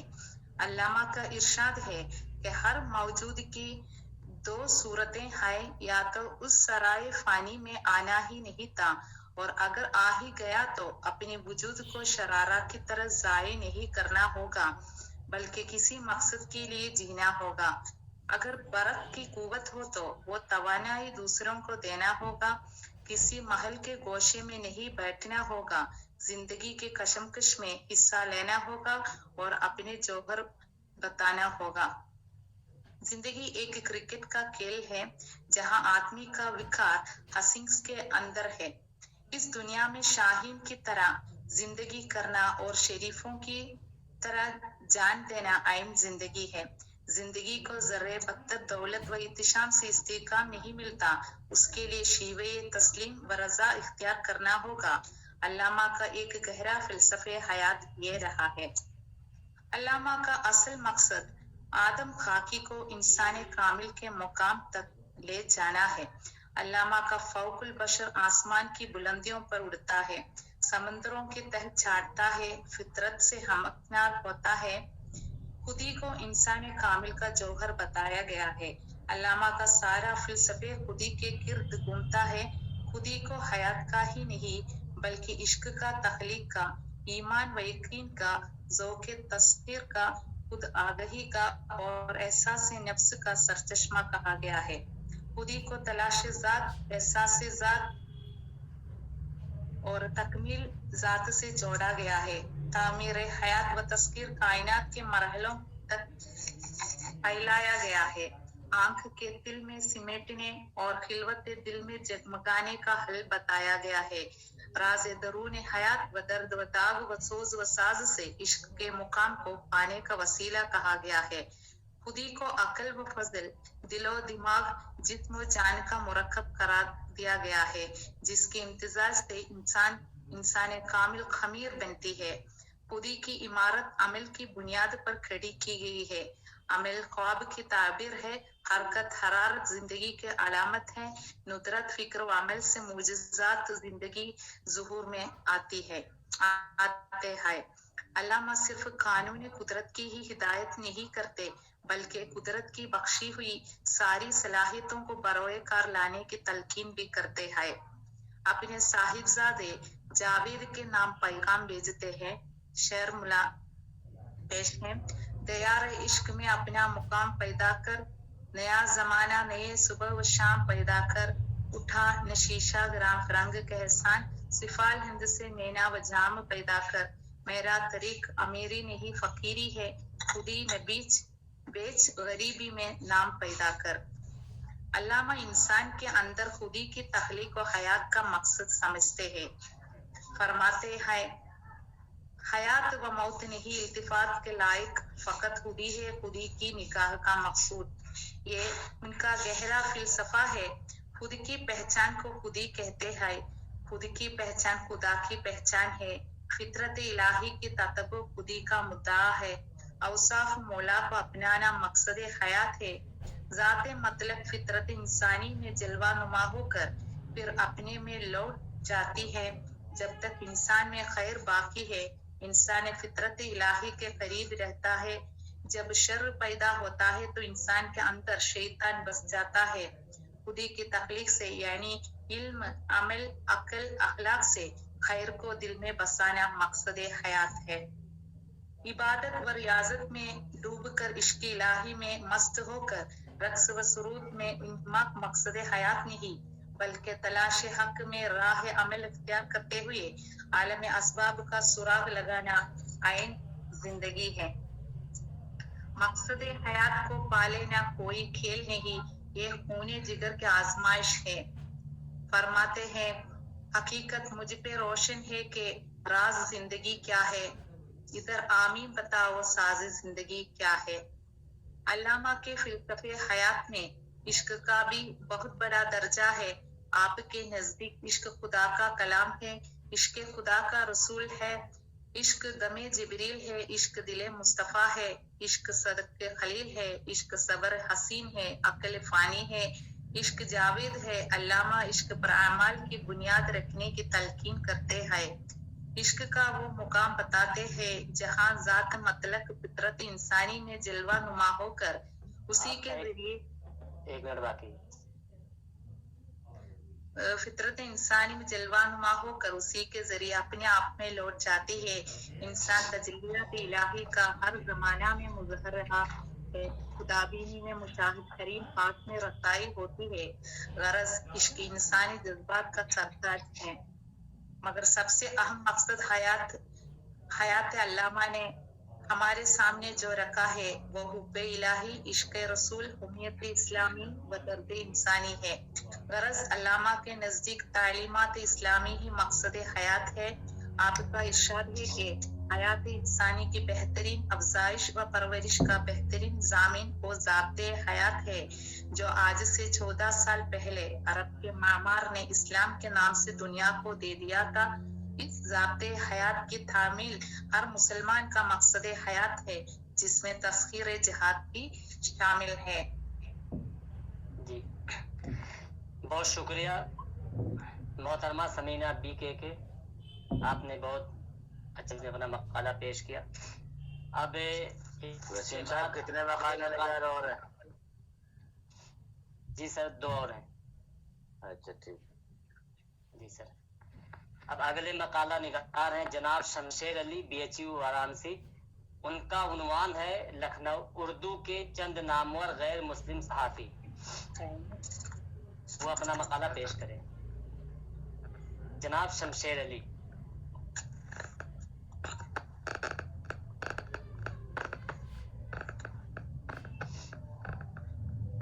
जनाब शमशेर अली साहब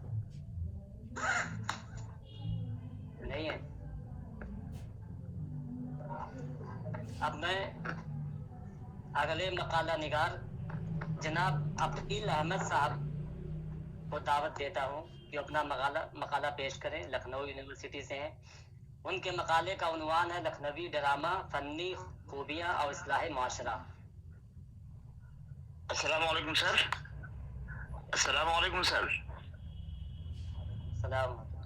सर मेरा नाम मोहम्मद रिजवान है, मेरा भी इसी मजलिस में था। अच्छा जी अभी आपका नाम आएगा। अच्छा आप फरमा रहे थे ना कि 2 ही बाकी। आपने तो माजरत की थी जनाब। मैंने कहाँ माजरत की सर? आपका मैसेज आया था मेरे पास। नहीं सर मैंने कोई मैसेज नहीं किया सर। अजीब बात है। चलिए खैर। तो मैसेज आया था कि हॉस्पिटल गया। मैं नहीं हूँ, कोई और होगा सर। चलिए ठीक है। ठीक है जज़ाकल्लाह, शुक्रिया सर। अकील साहब को पढ़ना चाहिए। जी ठीक है सर, ठीक है सर। जनाब अकील अहमद साहब। Masudul Hasan. Hello hello sir, मैं मसूदुल हसन। मैं भी तो हूँ सर। जी जी आपका नाम है जनाब मसूदुल हसन खान साहब। आपने 2 नाम बताए ना सर, मैं इस पे फिक्रमंद हुआ। मैं भी इसीलिए फिक्रमंद हो गया, लेकिन मेरे दिमाग को मामूल कुछ और ही हो रहा था। जनाब अकील अहमद साहब। अस्सलाम वालेकुम रहमतुल्लाहि व बरकातुहू। मैं अकील अहमद, लखनऊ यूनिवर्सिटी। मेरे मकाले का उन्वान है लखनवी ड्रामा, फन्नी खूबियाँ और इस्लाह माशरा। मेरी बात से क़त्ए नज़र हम अपनी बात शुरू करते हैं कि ड्रामे के जो अज्जाए तरकीबी हैं और ड्रामे से तो अलग नहीं ये किया जाता। रिजवान साहब और समीना अपने आवाज म्यूट करें। उनमें कमी करना ड्रामे में नक्स पैदा करने के मुतरादिफ है। यही अज्जाए तरकीबी दरअसल ड्रामे के फन्नी महासिन और खूबियाँ हैं। इन फन्नी खूबियों को हम फन्नी अनासिर का नाम भी दे सकते हैं, जिन्हें नक़ादों ने क़दर इख्तलाफ के साथ जिक्र किया है। अरस्तू के मुताबिक ड्रामे के फन्नी अनासिर 6 हैं: प्लॉट, किरदार तरासी, मुकालमा और तासुरात, ज़ुबान, मौसीकी और आराइश व ज़ेबाइश। इसके बरखिलाफ भरत मुनि ने ड्रामे के बुनियादी अज्जा में सिर्फ 5 चीज़ों का जिक्र किया है: मेकअप और पोशाकें, कलाम व मुकालमा, जिस्म व आज़ा की अदाकारी, रक़्स और मौसीकी। اردو نقادوں اور ڈرامہ نگاروں نے اسی سے اخذ کرتے ہوئے ڈرامے کا اجزائے ترکیبی کچھ اس طرح سے مرتب کیا ہے. عشرت رحمانی نے درج ذیل امور کو ڈرامے کے اجزائے ترکیبی میں شمار کیا ہے. پلاٹ، موضوع یا کہانی کا مواد یا نفس مضمون. نمبر 2 میں کہانی کا مرکزی خیال یا تھیم. نمبر 3 میں آغاز. نمبر 4 کردار و سیرت نگاری. نمبر 5 مکالمہ. نمبر 6 تسلسل، کشمکش اور تذبذب. نمبر 7 تصادم. نمبر 8 نقطہ عروج. نمبر 9 انجام. دیگر نقادوں نے اس سے کم کی تعداد بھی بتلائی ہے. ڈرامہ نہ محض مکالمے میں لکھی ہوئی تحریر کا نام ہے، نہ محض واقعات و کردار کا مجموعہ ہے، نہ ہی تفریح ہے، بلکہ اس کے اجزاء میں پلاٹ، کردار، مکالمہ اور زبان شامل ہیں. ساتھ ہی رنگ، صورت، روشنی، سایہ اور سکوت و خاموشی بھی اس کے اہم عناصر ہیں. اکثر نقادوں نے پلاٹ، کردار اور زبان و مکالمہ کو زیادہ اہم مانا ہے، لہٰذا لکھنوی ڈراموں میں یہی چیزیں ہماری مطمع نظر ہوں گی. لکھنوی ڈرامہ اور پلاٹ. واقعات کے منطقی ترتیب کو پلاٹ کہتے ہیں، یعنی کہانی کو ترتیب دینا پلاٹ کہلاتا ہے. کہانی اور پلاٹ میں بنیادی فرق یہ ہوتا ہے کہ پلاٹ میں اسباب و علل کا سہارا لیا جاتا ہے اور کہانی میں اس کی ضرورت نہیں ہوتی. اسی کو ای ایم فاسٹر نے بہت بہترین اور آسان مثال سے سمجھایا ہے. مثال ملاحظہ ہو. بادشاہ مر گیا اور رانی مر گئی. یہ ایک کہانی یا واقعہ ہوا، پلاٹ سے آری. لیکن اسی بات کو اگر اسباب و علل کا سہارا لیتے ہوئے اس طرح کہا جائے کہ بادشاہ مر گیا اس لیے اس کے غم میں رانی مر گئی، تو یہ صرف واقعہ یا کہانی نہیں رہا بلکہ پلاٹ بن گیا. اسی طرح یہ بھی کہا جا سکتا ہے کہ کہانی کسی کردار کے ایک نقطے سے دوسرے نقطے تک کا سفر بیان کرتی ہے، جبکہ پلاٹ اسی کہانی میں موجود سیکوینس آف یونٹ یعنی وقت کے اعتبار سے حالات و واقعات کو بیان کرتا ہے.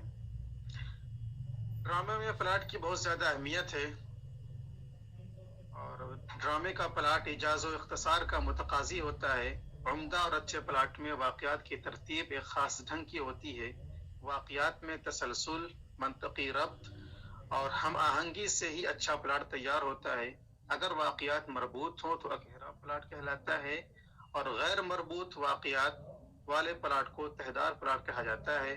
پلاٹ کی یہی 2 قسمیں اصل ہیں، جبکہ امتیاز علی تاج نے پلاٹ کی 3 قسمیں سادہ، مخلوط اور مرکب بیان کی ہیں. یہاں ان کا اقتباس ہے، ہم اس کو چھوڑتے ہیں.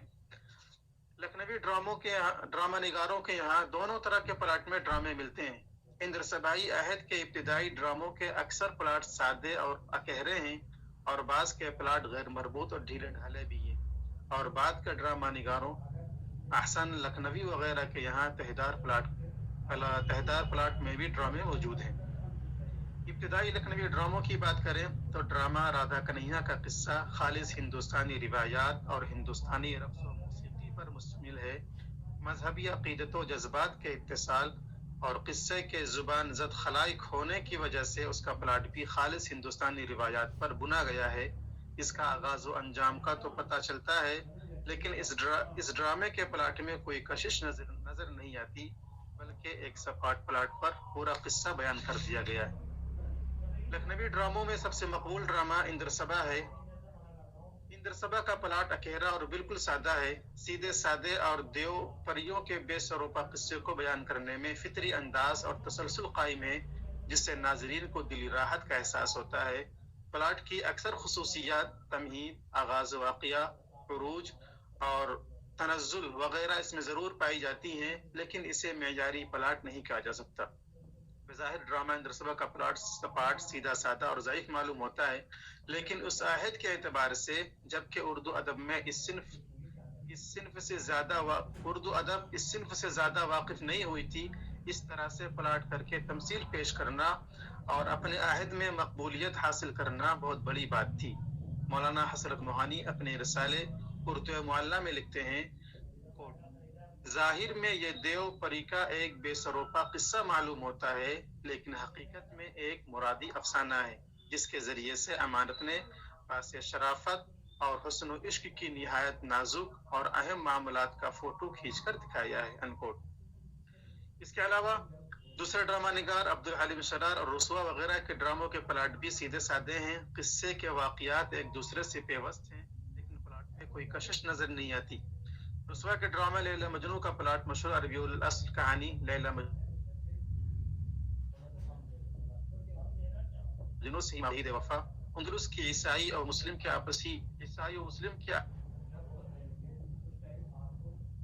آپسی جنگوں کا ہیرو خوبرو خوش خسائل نوجوان یوسف ہے۔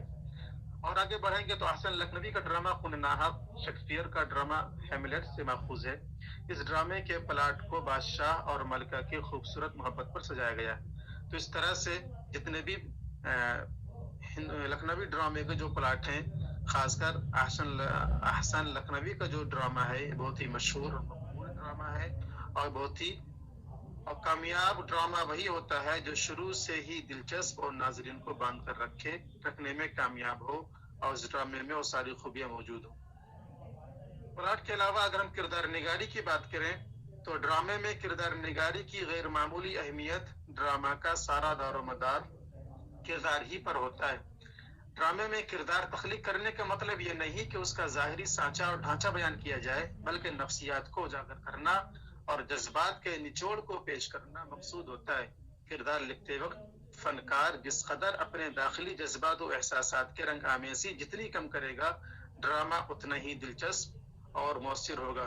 کردار نگاری سے متعلق ڈاکٹر محمد احسن لکھتے ہیں کہ ڈرامہ آپ محض اپنے لیے نہیں لکھتے، قلم اٹھاتے ہی آپ کو مختلف کرداروں کو ڈھالنا پڑتا ہے، اور ان میں اکثر کردار آپ کی تخلیق ہونے کے باوجود آپ کی ذات سے الگ اپنا وجود رکھتے ہیں۔ کرداروں کے جذبات و نفسیات کو نمایاں کرنے اور ان کی شخصیت کو مؤثر بنانے میں مندرجہ ذیل صورتیں معاون ہوتی ہیں۔ نمبر 1، مختلف کرداروں کی آپسی گفتگو۔ نمبر 2، ایک کردار کا دوسرے کرداروں کے بارے میں اظہار خیال۔ نمبر 3، واقعات اور ڈرامے کے اندرونی فضا سے کرداروں کی شخصیت پر روشنی پڑنا۔ کردار نگاری کا ایک پہلو یہ بھی ہے کہ کرداروں کی زبانی ایسی گفتگو پیش کی جائے جو عین فطرت ہو، تماشائی یہ سمجھے کہ بالکل عام انسانی کردار ہیں، اور سامعین و ناظرین کی دلچسپی میں اضافے کا سبب بنے۔ اسی کو ڈاکٹر محمد شفیع لکھتے ہیں، کوٹ: جس طرح کھانے کو مزیدار بنانے کے لیے چٹنی کا استعمال، اسی طرح ڈرامے کو دلچسپ بنانے کے لیے اس میں بڑے عجیب کردار پیش کیے جاتے ہیں۔ اس کے علاوہ ہم نے زبان و بیان کے حوالے سے بھی لکھنوی ڈراموں کو جانچا ہے، اور آخر میں ہم نے لکھنوی ڈرامہ اور اصلاح معاشرہ کے عنوان سے قائم کیا ہے۔ اس میں ہم نے یہ بیان کیا ہے کہ لکھنؤ کے اردو ڈراموں کا بغور مطالعہ کرنے کے بعد ہم اس نتیجے پر پہنچتے ہیں کہ درج ذیل نکات پر یہاں کے اردو ڈراموں کے ذریعے سماجی، سیاسی، معاشرتی و معاشی اصلاح کی گئی ہے۔ نمبر 1، سماج کے متوسط طبقے کی تصویر کشی کر کے۔ نمبر 2، سماج کی بڑی برائیوں جیسے جوا، شراب اور زنا وغیرہ کی نحوست کو عیاں کر کے۔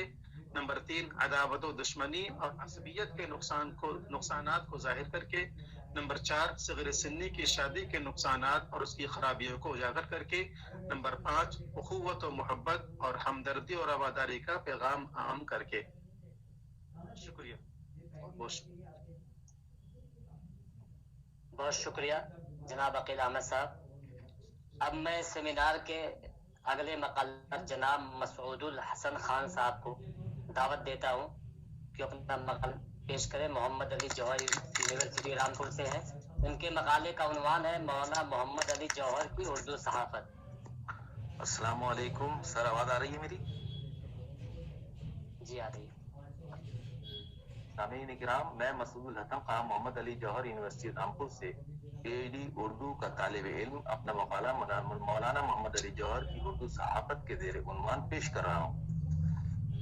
مولانا محمد علی جوہر اما جہد شخصیت تھے، اگرچہ ان کی شہرت کا بنیادی تعلق جنگ آزادی ہند کے حوالے سے ہی ہے، لیکن انہوں نے شاعری بھی کی، سماجی خدمات بھی انجام دی اور تعلیم کے سلسلے میں بھی انقلابی اقدامات کیے ہیں۔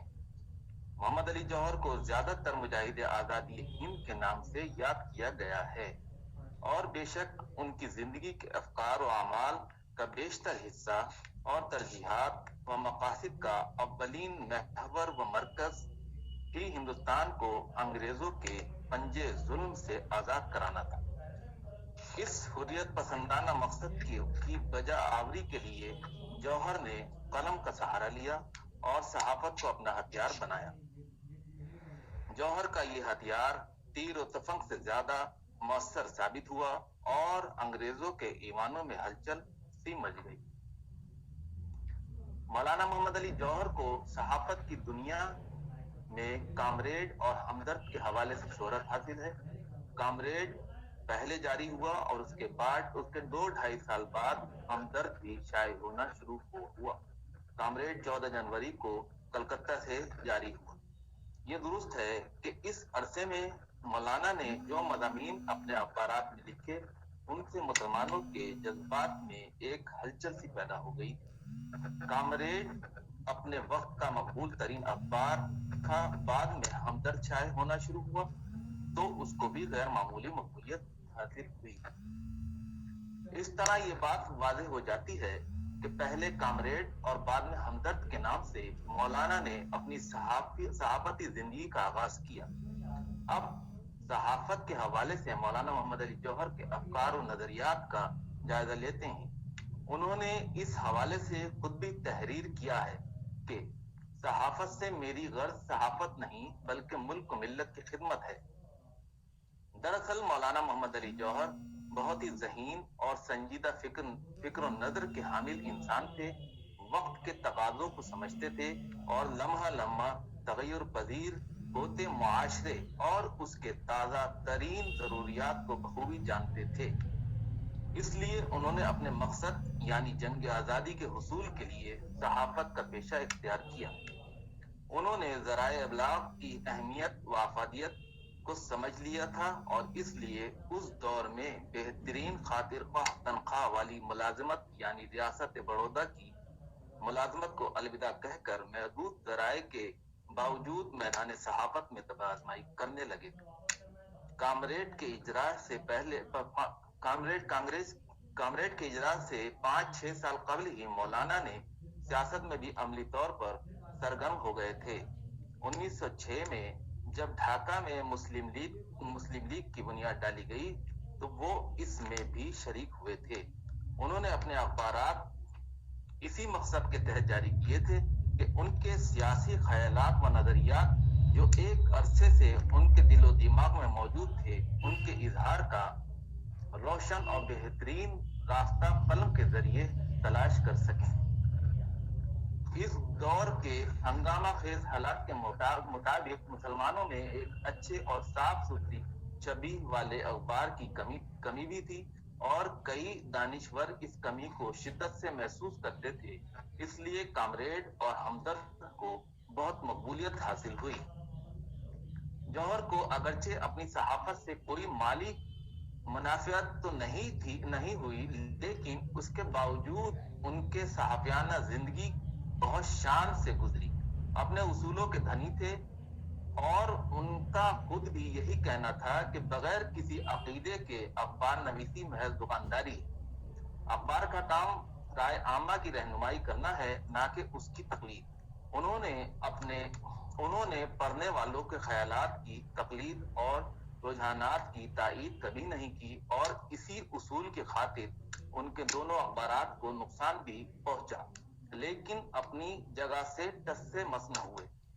उन्होंने अपने अकायद की इंफरादियत और को मुतासिर करके अपने अखबार को कामयाब व मकबूल बनाना कभी गवारा नहीं किया। इसलिए उनके अखबारात मुख्तलिफ किस्म की तजादात और तनाजात का शिकार भी रहे और बहुत नशेब व फराज से गुजर कर आखिरकार बंद ही हो गए।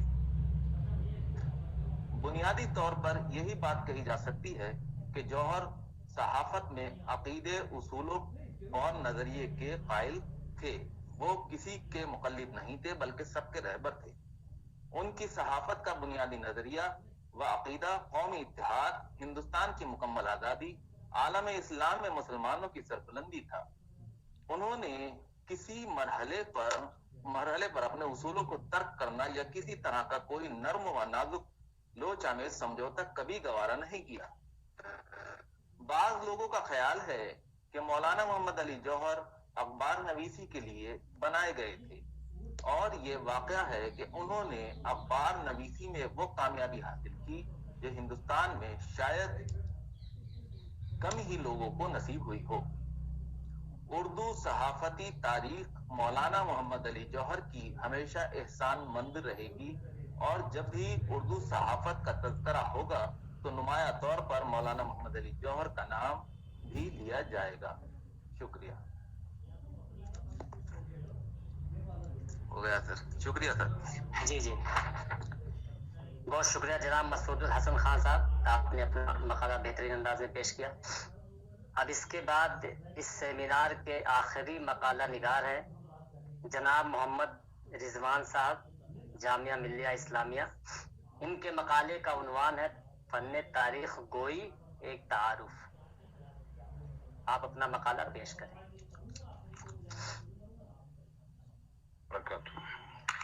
السلام علیکم ورحمۃ اللہ وبرکاتہ۔ میں نہایت شکر گزار ہوں اس اجلاس کے صدر پروفیسر ابن کمل صاحب کا اور ڈاکٹر خالد مبشر صاحب کا، اور خصوصی طور پر صدر شعبہ جناب پروفیسر شہزاد انجم صاحب کا کہ انہوں نے مجھے اس اجلاس میں شرکت کا موقع دیا اور اس سیمینار میں خامہ فرسائی کا موقع فراہم کیا۔ تمہید سے قطع نظر میں فن تاریخ گوئی پر میرا موضوع پی ایچ ڈی کا ہے، اور میں پروفیسر احمد محفوظ صاحب کی نگرانی میں اس پر کام کر رہا ہوں۔ اسی کے تعلق سے یہ تھوڑا سا بطور تعارف میں نے آج کے سیمینار کے لیے نکالا تھا۔ آغاز میں اردو کی ادبی تاریخ میں تحریکات، رجحانات اور اصناف سخن کی کثرت پائی جاتی ہے، جن میں سے بعض اصناف نے دوام حاصل کیا تو دوسری جانب کچھ اصناف ایک مدت تک ادبا کی توجہ کا مرکز بنی رہیں، پھر کم سے کم تر کی طرف جاتے جاتے معدوم ہو گئیں اور صرف کتابوں میں ان کے تذکرے رہ گئے، اور بعض ایسی اصناف بھی وجود پذیر ہوئیں جن کا وجود جلد ہی ان کا ہو گیا۔ مثلاً ولی کے زیر اثر جب دہلی میں ریختہ یا اردو زبان کو تخلیقی اظہار کا وسیلہ بنایا گیا تو ایہام گوئی کا بھی رواج ہوا۔ پھر اس کے بارے میں تھی تھوڑی تفصیل کہ بھئی محمد حسین آزاد اور رام بابو سکسینہ وغیرہ نے اس کے بارے میں کہا کہ یہ ہندی دوہوں کے زیر اثر تھا، کسی نے کچھ کہا، لیکن خلاصہ یہ کہ ایک وقت تک خان آرزو کے تلامذہ آبرو، مضمون یا کرنگ جیسے لوگوں نے ایہام گوئی کو اپنا مدار کمال قرار دیا، لیکن جب مرزا مظہر جانا وغیرہ لوگوں نے اس کی مخالفت کی تو وہ بہت جلدی دم توڑ گئی، اور اب ایہام گوئی صرف کتابوں کی نظر رہ گئی، اس کو جاننے والے لوگ جو ہے ان کا ہو گئے۔ اسی طرح سے یہ جو میرا موضوع ہے فن تاریخ گوئی، فن تاریخ گوئی ایک وقت وہ تھا کہ لوگ اس کو بے انتہا کمال سمجھا کرتے تھے اور مختلف طرح سے تاریخیں کہی جاتی تھی، لیکن آج کے دور میں اس فن کی طرف بھی رجحان بہت کم ہے اور بہت کم لوگ ایسے ہیں جو تاریخ کہنے والے ہیں۔ میرا مقصد یہی تھا اس مقالے کو پیش کرنے سے اور اس کے تعارف سے کہ اس کی طرف بھی تھوڑی توجہ کی جائے۔ فن تاریخ گوئی یہ دو الفاظ سے مرکب ہے۔ تاریخ عربی کا لفظ ہے جس کا مادہ ارخن ہے اور یہ باب تفعیل سے ہے اور اس کے معنی وقت کو بیان کرنا ہے، اور گوئی فارسی کا امر حاضر کا صیغہ ہے جس کا مصدر گفتہ کہنا ہوتا ہے۔ ہم سفن ہے کہ جس میں ایران اور تہران اور ریاض دونوں کے دونوں جمع ہو گئے ہیں، اس لیے کہ ایک عربی کا لفظ ہے اور ایک فارسی کا لفظ ہے۔ یہ جو میں نے بھی تاریخ کے الفاظ کے معنی بتائے یہ لغت کے اعتبار سے تھے، اور اصطلاح کے اعتبار سے فن تاریخ گوئی سے مراد کسی شعر، مصرع یا نثر کے حروف ابجد سے کسی واقعے کی تاریخ برآمد کرنا ہوتا ہے، چاہے وہ تاریخ ہجری ہو یا عیسوی ہو یا ان کے علاوہ کسی سنین کی ہو۔ ڈاکٹر فرمان فتح پوری صاحب نے فن تاریخ گوئی اور اس کی روایت میں صفحہ 5 پر تحریر کیا ہے۔ اصطلاح میں کسی لفظوں کے مجموعے، فقرے، عبارت، مصرع، شعر، عبارت کے کسی ٹکڑے یا اشعار یا شعر کی کسی جزء کی مدد سے سن ہجری یا عیسوی میں کسی واقعے کے ظہور میں آنے کی تاریخ نکالنے کو تاریخ گوئی یا فن تاریخ گوئی کہتے ہیں۔ اساتذہ نے اس کی بہت ساری تعریفیں کی ہیں اور میں نے ان کا خلاصہ نکالنے کی کوشش کی تو میں نے چند لفظوں میں اس کو اس طرح سے کہنے کی کوشش کی ہے کہ عادات کو حروف میں تبدیل کر دینا یا حروف کے ذریعے عادات کا کام لینا، یہ عمل تاریخ گوئی کہلاتا ہے۔ تاریخ گوئی کے لیے جو سب سے بنیادی چیز ہے وہ حروف ابجد کو جاننا ہے۔ علامہ اسحاق صدیقی نے لکھا ہے کہ عربی حروف کی موجودہ ترتیب صورتوں کے لحاظ سے ہے، یعنی جو ہم پڑھتے ہیں الف ب ت سے، یہ موجودہ ترتیب صورتوں کے لحاظ سے ہے، یعنی جو حروف آپس میں ملتے جلتے ہیں انہیں پاس پاس رکھا ہے، اسے ترتیب تعلیمی کہتے ہیں۔ اور قدیم ترتیب اس طرح تھی، الف ب جیم دال ہے، تو یہ ابجد حوض والی صورت بن جاتی ہے، اسے ترتیب ابجدی کہتے ہیں، کیونکہ پہلے 4 حروف کو ملا کر پڑھنے سے لفظ ابجد بنتا ہے۔ پھر اس کے بعد میں مقالے میں ایک نقشہ دیا گیا ہے جس میں ابجد کو یہ سمجھایا گیا ہے کہ ابجد میں الف کے 1 حرف ہے، 1 عدد ہے، ب کے 2، جیم کے 3، دال کے 4، ہے کے 5 اور واو کے 6، اس طرح سے پورا نقشہ دیا گیا ہے۔ اور اس کے بعد میں ہے کہ ان حروف ابجد میں سے پہلے 9 حروف آحاد یعنی اکائیاں ہیں، ان کے بعد 9 حروف عشرات یعنی دہائیاں ہیں جو 10 سے لے کر 90 تک ہیں، اور ان کے بعد کے 9 حروف میات یعنی سینکڑے ہیں جو 100 سے 1000 تک ہیں، اور آخری حرف غین الف یعنی 1000 کی عدد کے لیے استعمال کیا جاتا ہے۔ بعض لوگوں نے اس کو اشعار میں کہا تو ابجد سے حتی تک ایک ایک گن، مگر تاب صافس دے 10 بڑھا، پھر آگے سے 100 فضوں کر کے یار، دل اپنا حساب جمل سے چھڑا۔ ایک چیز اور ہے، ایک ہے فن تاریخ اور دوسرا ہے فن تاریخ گوئی۔ کیا یہ دونوں ایک چیزیں ہیں یا دونوں الگ الگ ہیں؟ اس سلسلے میں نے بہت ساری تاریخ کی کتابوں کا اور تاریخ گوئی کی کتابوں کا مطالعہ کیا، لیکن کوئی چیز مجھے واضح طور پر نہ مل سکی، تو میں نے خود ہی اپنے طور پر اس کی کوشش کی ہے کہ میں ان دونوں کے درمیان مابیہ الامتیاز چیز کو بتا سکوں۔ میرے اساتذہ موجود ہیں، میری رہنمائی کریں گے، مجھے خوشی ہوگی انشاءاللہ۔ میں نے لکھا ہے کہ یہ دونوں 2 مستقل فن ہیں، دونوں کا موضوع جدا جدا ہے، لیکن تاریخ گوئی اور تاریخ میں نام کے جزوی اشتراک کی وجہ سے بہت سے حضرات دونوں کو ایک سمجھ لیتے ہیں۔ ان کے درمیان پہلا اور امتیازی بنیادی فرق یہ ہے کہ فن تاریخ کا مدار نقل پر ہے، اس میں عقل کی کار فرمائی نہیں چلتی، جبکہ فن تاریخ گوئی کا مدار عقل پر ہے، یہاں منقول سے بحث نہیں ہوتی۔ بلکہ ساحر لکھنوی نے تو یہاں تک کہا ہے کہ تاریخ گوئی ایک بہت مشکل صنف سخن ہے، یہ نہایت صبر آزما، بے حد محنت طلب اور عرق ریزی کا کام ہے۔ یوں بھی کہہ سکتے ہیں کہ یہ وادی پرخار میں ننگے پاؤں چلنے اور پہاڑی چٹانوں کو کاٹ کے ہیرے تلاش کرنے کے مترادف ہے۔ دوسرا فرق میں نے یہ بتانے کی کوشش کی ہے کہ ماضی کے واقعات کو نقل کرنے کا نام تاریخ ہوتا ہے، اور تاریخ گوئی میں واقعہ بیان کرنے کے بجائے دوسرے الفاظ ذکر کیے جاتے ہیں جن کے اعداد واقعے کے زمانے پر دلالت کرتے ہیں۔ یہ فن تاریخ گوئی ایک وقت تھا کہ بہت زیادہ رائج تھا۔ اس کے سلسلے میں ملا عبدالقادر بدایونی نے 2 واقعات لکھے ہیں، میں نے ان کو اپنے مقالے میں شامل کیا ہے کہ میں لکھتا ہوں کہ اس پر ایک دور ایسا بھی آیا تھا کہ بڑے بڑے شعراء اور ادبا نے اردو زبان ہی میں نہیں بلکہ فارسی، ترکی، عربی، یہاں تک کہ نائجیریا اور افریقہ میں بھی اپنی اپنی زبانوں کے اعتبار سے اس صنف کو بامِ عروج تک پہنچایا تھا، اور بڑی صنائع و بدائع سے کام لیا گیا تھا، بڑے بڑے اور بیش قیمت انعام اس پر حاصل کیے گئے تھے، اور درباروں میں بڑا مقام پایا گیا تھا۔ ملا عبدالقادر بدایونی نے شہزادہ سلیم کی ولادت کا حال اس انداز میں لکھا ہے کہ 17 ربیع الاول 977 ہجری مطابق 1569 عیسوی دن کے 7 بجے فتح پور میں شیخ سلیم چشتی کے مکان پر شہزادہ سلطان سلیم کی ولادت ہوئی۔ شہنشاہ آگرے سے نہایت تیزی کے ساتھ فتح پور پہنچے اور انتہائی خوشی کے عالم میں انہوں نے تمام قیدیوں کو رہا کر دینے کا حکم دیا۔ شہزادے کی ولادت کی مسرت میں 7 دن تک شاہانہ جشن منعقد کیا گیا۔ اس موقع پر شاعروں نے مبارکبادی کے قصیدے کہے۔